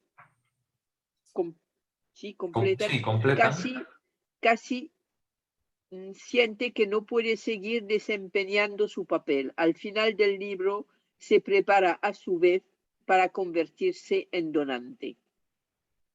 Nunca me abandones es una obra llena de fuerza que me dejó abrumada de tristeza la primera vez que la leí. En realidad fue como más que esto. Cuando terminé el libro sollozaba incontroladamente. Algunos críticos la han descrito como una obra de ciencia ficción distópica sobre los peligros que entraña la ingeniería genética. Otros la han leído en clave de un Bildungsroman, novela de formación, Bildungsroman, novela de formación, en la que jóvenes con grandes esperanzas y poco entendimiento de lo que realmente importa en la vida, adquieren la sabiduría necesaria para valorar las relaciones y aceptar el mundo como es. Me parece retorcida esta interpretación, ¿no? Sí, bastante. Creo que ninguna de estas dos interpretaciones es totalmente errónea. Lo que sucede es que cada una de ellas parte de un hilo de la obra diferente, pero ninguna habla de lo que yo considero el núcleo vital del libro. Desde mi punto de vista, Nunca me abandones es una reflexión sobre la justicia, la descripción lacerante de un mundo injusto y el profundo sufrimiento que inflige a sus habitantes. Dice, desde mi punto de vista, Nunca me abandones es una reflexión sobre la justicia, la descripción lacerante de un mundo injusto y del profundo sufrimiento que inflige a sus habitantes. Os invito a que en los minutos que nos quedan leamos el siguiente apartado y así el miércoles que viene retomamos con un resumen de esto y continuamos la lectura. Perdona, Jorge, voy a hacer solo un apunte. Sí. Porque a mí, bueno, no llegué a sollozar incontroladamente, pero cuando leí el libro realmente me impresionó muchísimo. O sea, quiero decir, era como... me quedé como poseída un poco por el libro durante bastantes días, la verdad. Y la parte del arte, o sea, la parte de que fueran los dibujos, sí. De verdad, o sea, es que cuando a veces te explican ese concepto del arte como herramienta de comunicación diferencial, que define a cada persona, que la creatividad es lo que nos diferencia, aunque lo tengamos ahí reprimido la mayor parte del tiempo y tal, el ver cómo formaba parte del eje de la sumisión y de la eliminación de toda la diferencia de los clones, te lo juro, o sea, es que me impactó muchísimo, o sea que esa... Sí, pero es ese poner el arte en primer plano, ¿no? Cuando normalmente llega una edad que nos dicen que eso es perder el tiempo, ¿no? Entonces, no sé por qué, como a mí eso me lo hicieron en un momento determinado, supongo que tenía una parte autobiográfica ahí, pero que no, quería hacer hincapié un poco en esa importancia de la creatividad, que muchas veces cuando por circunstancias nos dedicamos un poco a darle al coco mucho, ¿no? A veces queda en un segundo plano, ¿no? Entonces me encantó, ¿no? que aunque fuera en este caso porque era una herramienta de sometimiento, ¿no? Pero cómo recogían esas obras, ¿no? Porque al final era lo más valioso, era la esencia de esas personas, ¿no? No sé. que quería decirlo. Bueno, Pilar, yo vi el arte como la esperanza. Yo Sí, lo vi no sé. distinto en la película. Yo lo vi como si fuera esa esperanza de que podían tener los chicos, porque les miraban las obras. A lo mejor estoy equivocada. realmente creo que creo que el arte tiene un doble papel en la película, ¿no? En el libro también. Creo el arte, por un lado, es lo que usan la parte social bien pensante de la clase dominante para tratar de demostrar a los australopithecus que les rodean que esos clones también tienen alma, como diría Bartolomé de las Casas, ¿no? Que la carne es ecológica. Que la carne es ecológica, ¿vale? Que también tienen alma esos muchachos, y entonces la prueba son los dibujos y la sensibilidad que muestran en los dibujos.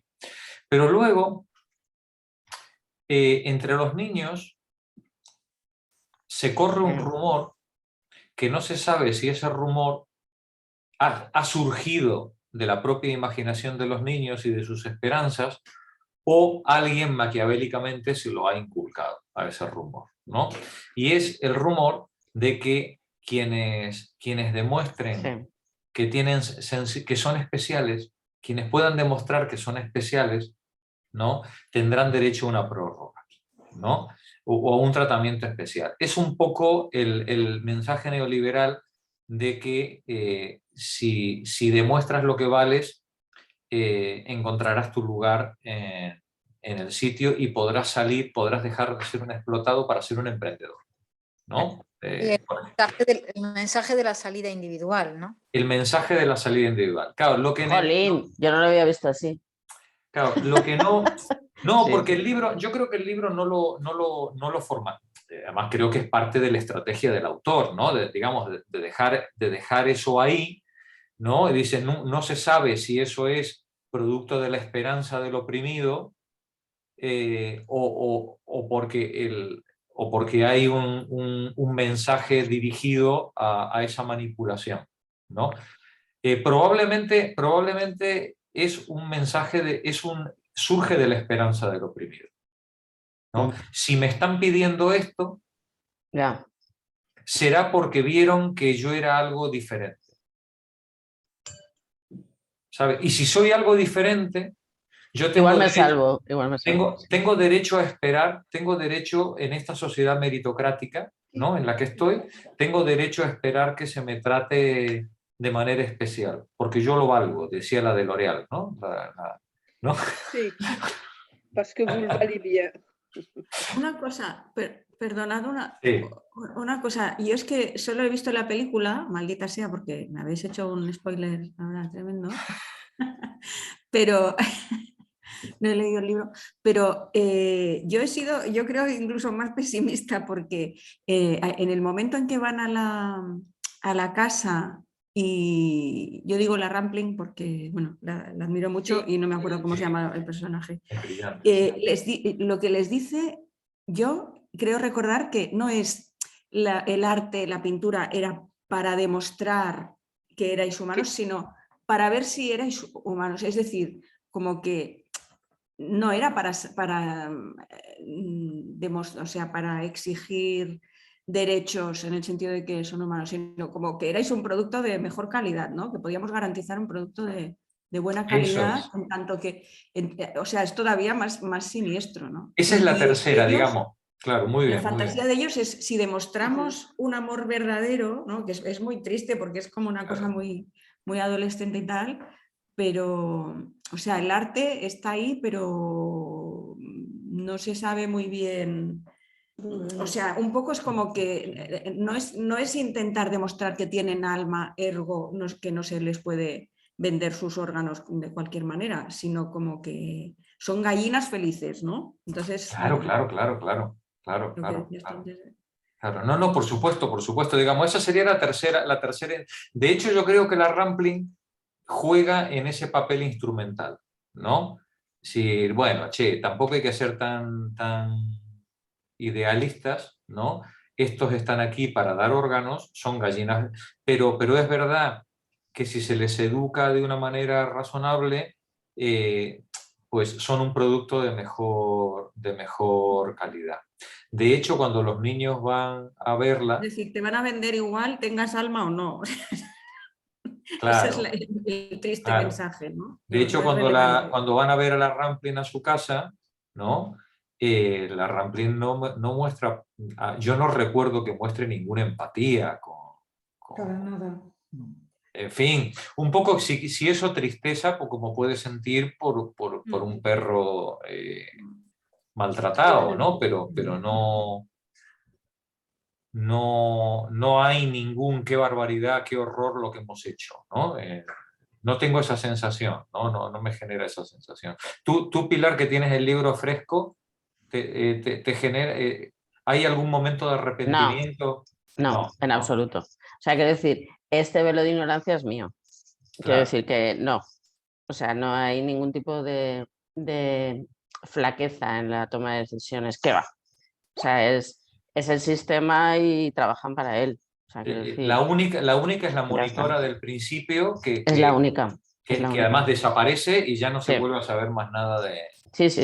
Porque además y en el libro, perdona, y en el libro Sí. tú que lo has leído, la monitora cuando llega a ese colegio idílico, que les dice a los niños cuando la pelota salta y ellos no van a buscarla, que pregunta e insiste, y los niños lo que le contestan, ahí en el libro hay algún... Yo tampoco he leído el libro, solamente he visto la película. No, a mí me impresionó, no me acuerdo, Nani, exactamente, Bueno, lo leí es este igual, verano. De esa leeremos parte no me el libro, acuerdo. Pilar, lo leeremos. No, pero a mí me impresionó mucho la monitora porque, claro, deja entrever que ella, no se sabe, ¿no? Pero llegó a ser cuidadora, o sea, como casi, ¿no?